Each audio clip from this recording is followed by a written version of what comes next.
Right, ఇక breaking news చూస్తున్నాం. తెలంగాణలో త్వరలో మున్సిపల్ ఎన్నికలు జరగనున్న నేపథ్యంలో రాష్ట్ర ఎన్నికల సంఘం తుది ఓటర్ల జాబితాను ప్రకటించింది.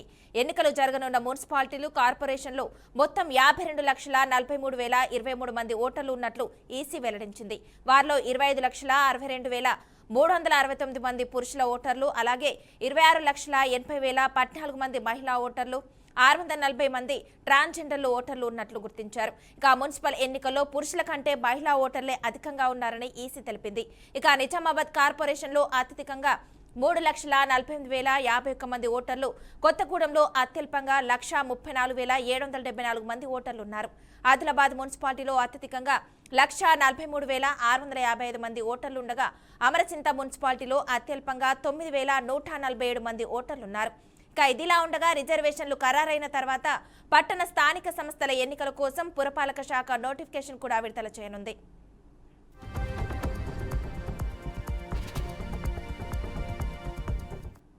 ఇక ఇదే విషయానికి సంబంధించి మరింత సమాచారాన్ని మా ప్రతినిధి రామకృష్ణ అందిస్తారు. రామకృష్ణ, చెప్పండి, ఈ అంశానికి సంబంధించి అప్డేట్ ఏంటి? మానస, ఏదైతే తెలంగాణ మున్సిపల్ ఎలక్షన్కి ప్రభుత్వం వెళ్ళాలని భావించింది, దానికి సంబంధించే ఓటర్ల జాబితా కూడా ఈరోజు ప్రకటించడం జరిగింది. మున్సిపాలిటీలు, కార్పొరేషన్లు దాదాపుగా 117 మున్సిపాలిటీలు, 6 కార్పొరేషన్లకు సంబంధించి కూడా ఓటర్ల జాబితా, ఫైనల్ ఓటర్ల జాబితా రిలీజ్ చేయడం జరిగింది. దానికి సంబంధించి ఏదైతే 52,43,023 మంది ఓటర్లు ఉన్నట్టుగా ఈ ఏదైతే 117 6 కార్పొరేషన్లకు సంబంధించి కూడా ఒక జాబితా రిలీజ్ చేయడం జరిగింది. దీనికి సంబంధించి కూడా ఏదైతే ఫేస్ తో కలిపి దీనికి సంబంధించి ఓటర్ల జాబితా ముద్రించి దానికి సంబంధించి కూడా త్వరలో కూడా రిలీజ్ చేస్తున్నట్టు ఈసీ కూడా వెల్లడించింది. సో మొత్తం మీద చూసుకున్నట్లయితే 6 కార్పొరేషన్లకు సంబంధించి నిజామాబాద్ హైయెస్ట్ గా ఏదైతే 3,48,000 మంది ఉన్నట్టుగా కూడా ఈసీ ప్రకటించింది. ఏదైతే హైదరాబాద్ కార్పొరేషన్ లేదు కాబట్టి నిజామాబాద్ హైయెస్ట్ ఉంది, లేదంటే హైదరాబాదు, వరంగల్ కార్పొరేషన్ పెద్దగా చెప్పుకోవచ్చు. సో ఆ 2 ఎలక్షన్స్ జరగట్లేదు కాబట్టి నిజామాబాద్ హైయెస్ట్ గా ఉంది. అత్యల్పం చూసుకుంటే కొత్తగూడెం. మున్సిపాలిటీల్లో చూసుకున్నట్లయితే ఏదైతే కొత్తగూడెం ఇది మున్సిపాలిటీలో అత్యధికంగా 1,43,655 మంది ఓటర్లు ఉన్నారు.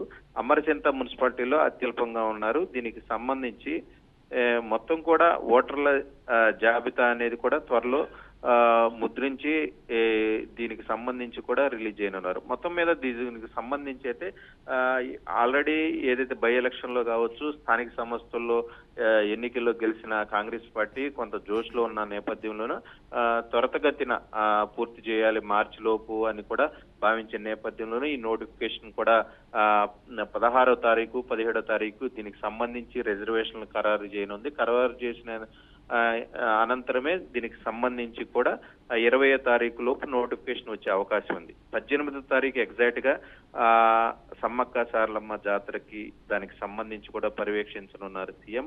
సో అక్కడే మంత్రివర్గ సమావేశం కూడా ఉంటుంది. సో అనంతరం ఏదైతే 19వ తారీఖు నుంచి 23వ తారీఖు వరకు స్విట్జర్లాండ్ లో దీనికి సంబంధించి పెట్టుబడులకు సంబంధించి సీఎం టూర్ ఉండనుంది. మొత్తం మీద దావోస్ లో ఉండనుంది.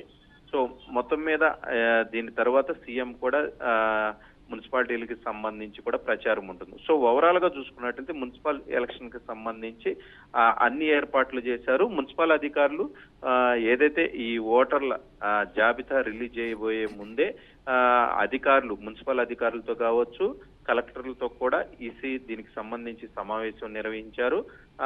ఏదైతే పార్టీలకు సంబంధించి కూడా మెయిన్ ప్రధాన పార్టీలు అన్నిటిని కూడా ఈసీ పిలిపించి ఏమైనా అభ్యంతరాలు ఉంటే చెప్పండి, ఇట్లా ఓటర్ల జాబితాలు కూడా త్వరలో రిలీజ్ చేయాలనుకుంటున్నాం, వాళ్ళ సంబంధించిన సూచనలు ఎలా చేయాలి ఏంటి అనేది కూడా మొత్తం కూడా బ్యాలెట్ ద్వారా ఓటింగ్కి వెళ్తున్నాం అన్ని కూడా ఈసీ రాజకీయ పార్టీ నాయకులు కూడా మొత్తం కూడా వివరించడం జరిగింది. మానస, మొత్తం కూడా చూసుకున్నట్లయితే దీనికి సంబంధించి కూడా మొత్తం అధికారులతో సమన్వయం చేసుకుంటూ మున్సిపల్ ఎలక్షన్ అయిపోయిన తర్వాత బ్యాలెట్లు మొత్తం కూడా తీసుకెళ్లి ఎక్కడ స్టోర్ చేయాలి, కౌంటింగ్ కేంద్రాలు ఎక్కడ పెట్టాలి, ఈ మొత్తం కూడా ఎన్నికల ప్రక్రియ మాత్రం ఎలాంటి ఆటంకాలు జరగకుండా త్వరితగతిన పూర్తి చేయాలి. దాంతో పాటుగా ఏదైతే అభ్యర్థులు పోటీ చేస్తారో వాళ్ళకి మెయిన్ గా ఎలాంటి అభ్యంతరాలు లేకుండా కౌంటింగ్ సమయంలో కూడా ఎలాంటి జాగ్రత్తలు తీసుకోవాలి అన్ని కూడా అధికారులకు సూచించినట్లుగా కూడా తెలుస్తుంది. సో మొత్తం మీదైతే మున్సిపల్ ఎన్నికలు ఏదైతే రంగం సిద్ధమైందని చెప్పుకోవచ్చు.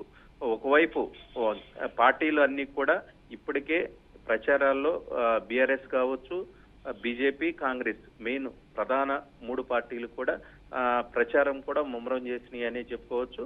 సీఎం టూర్ ఏదైతే ఉందో స్విట్జర్లాండ్ దావోస్ పర్యటన ఏదైతే ఉందో ఆ పర్యటన అయిపోయిన అనంతరం సీఎం కూడా ఈ సభల్లో పాల్గొనే అవకాశం ఎక్కువగా కనిపిస్తుంది. Manasa. Okay, thank you Ramakrishna.